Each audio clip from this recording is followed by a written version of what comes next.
कभी सोचा है एक ऐसे शहर के बारे में जो सोने की तरह चमकता हो, जो थार रेगिस्तान के बीचों बीच बसा हो? ये है जैसलमेर। एक ऐसी जगह जहां का हर जर्रा इतिहास और किंवदंतियों की कहानियां सुनाता है। जैसलमेर को भारत का सुनहरा शहर भी कहते हैं।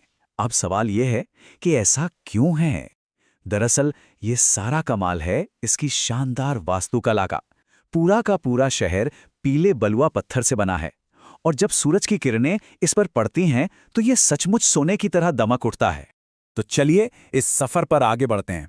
हम एक ऐसे किले को देखेंगे जो आज भी जिंदा है, एक ऐसे गांव के राज से पर्दा उठाएंगे जो रातों रात गायब हो गया था, थार रेगिस्तान के रोमांच को महसूस करेंगे और भारत पाक सीमा पर जाकर वीरता की कहानियां सुनेंगे। तो हमारी यात्रा शुरू होती है जैसलमेर के दिल से, एक ऐसी जगह जहां हर पत्थर सदियों की कहानियां फुसफुसाता हुआ महसूस होता है। चलिए पहले दिन के सफर में उतरते हैं। ये है जैसलमेर का किला, जिसे सोनार किला भी कहते हैं। इसे 1156 में महारावल जैसल सिंह ने बनवाया था, और ये एक यूनेस्को वर्ल्ड हेरिटेज साइट भी है। इसकी सबसे बड़ी खासियत जानते हैं क्या है? इसे बनाने में सीमेंट या गारे का इस्तेमाल हुआ ही नहीं, बस पीले बलुआ पत्थरों को इंटरलॉकिंग सिस्टम से एक दूसरे में फंसाकर खड़ा किया गया है। लेकिन एक चीज है जो इस किले को सबसे अलग बनाती है। ये सिर्फ एक ऐतिहासिक ढांचा नहीं है, ये एक जीता जागता शहर है। जी हां, इसकी दीवारों के अंदर आज भी 3000 से ज्यादा लोग रहते हैं, और यही बात इसे दुनिया के कुछ गिने चुने जीवित किलों में से एक बनाती है। और अगर शाही महल के अंदर जाएं तो इतिहास और भी जिंदा हो जाता है। जरा सोचिए, सोने का छत्र और चांदी का सिंहासन, और फिर कहानी आती है महारावल शालिवाहन सिंह की। 7.5 फीट लंबे और 250 किलो वजन वाले शासक। उनके कपड़े आज भी उनकी विशालता की गवाही देते हैं। अच्छा, किले से निकलकर हम पहुंचते हैं गढ़सीसर झील। रेगिस्तान के बीच एक नखलिस्तान जैसा। ये सिर्फ एक तालाब नहीं था, 14वीं सदी में ये सूखी जमीन की लाइफलाइन थी। ये पुराने सिल्क रूट पर व्यापारियों के लिए एक जरूरी पड़ाव भी हुआ करता था। दूसरे दिन हम शहर की चहल पहल को पीछे छोड़ते हैं और थार मरुस्थल की विशाल शांति में कदम रखते हैं। यहाँ की हवाओं में किंवदंतियां तैरती हैं, और हर टीले के पीछे एक नया रोमांच इंतजार करता है।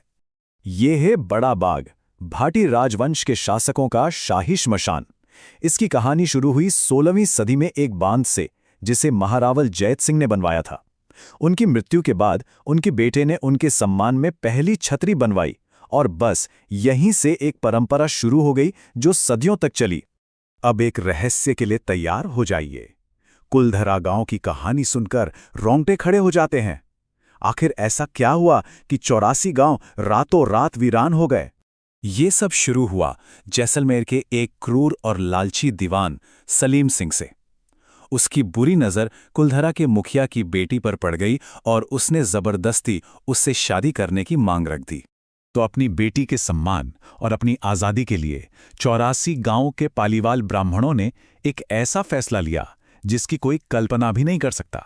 वो रातों रात अपने पुरखों के घर हमेशा के लिए छोड़ गए, और कहा जाता है कि जाते जाते उन्होंने उस जमीन को श्राप दे दिया, ताकि वहां फिर कभी कोई न बस सके।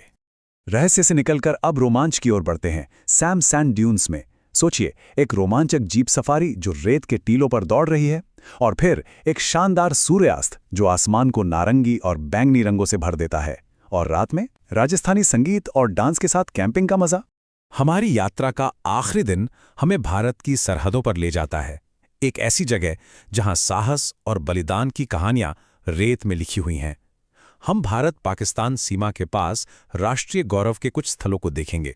1971 की जंग के दौरान पाकिस्तान ने तनौत माता मंदिर पर 250 से ज्यादा बम गिराए, लेकिन उनमें से एक भी नहीं फटा। जी हां, आज भी वो निष्क्रिय बम मंदिर में देखे जा सकते हैं। ये किसी चमत्कार से कम नहीं लगता। और फिर आती है लोंगेवाला की लड़ाई, भारतीय सेना के अदम्य साहस की एक ऐसी मिसाल जिसकी कोई तुलना नहीं। सिर्फ 120 भारतीय सैनिकों ने रात भर 3000 से ज्यादा पाकिस्तानी सैनिकों और उनके टैंकों को रोके रखा। लोंगेवाला युद्ध स्मारक पर उस लड़ाई की यादें आज भी जिंदा हैं। यहां पाकिस्तान से जब्त किए गए टैंक और भारतीय वायुसेना के लड़ाकू विमान देखे जा सकते हैं, और एक छोटी सी फिल्म उस ऐतिहासिक जीत को फिर से जीवंत कर देती है, जो हमें उसी पल में वापस ले जाती है। तो इस शानदार शहर की यात्रा की योजना कैसे बनाई जाए?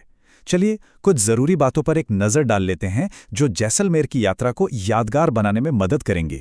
शहर में वापस आने पर पटुओं की हवेली जाना तो बनता ही है। ये 5 हवेलियों का एक समूह है, जहां हर हवेली की नक्काशी एक से बढ़कर एक है और अंदर प्राचीन कलाकृतियों के खजाने के बीच एक हैरान करने वाला दावा भी है। कहते हैं यहाँ डायनासोर के अंडे भी रखे हैं। तो प्लानिंग के लिए कुछ ज़रूरी बातें। जैसलमेर आने का सबसे अच्छा समय है अक्टूबर से फरवरी के बीच। 2 से 3 दिनों में बहुत कुछ देखा जा सकता है। और हाँ, डेजर्ट कैंपिंग का अनुभव लेना बिल्कुल मत भूलिएगा। बस ध्यान रहे, दिसंबर और जनवरी पीक सीजन होते हैं। जैसलमेर एक शहर से कहीं ज्यादा है। ये इतिहास, संस्कृति और साहस का संगम है। ये हमें एक सवाल के साथ छोड़ जाता है। क्या ये सिर्फ समय में पीछे ले जाने वाली एक यात्रा है, या ये इंसानी जज्बे की कभी न हारने वाली ताकत का सबूत है?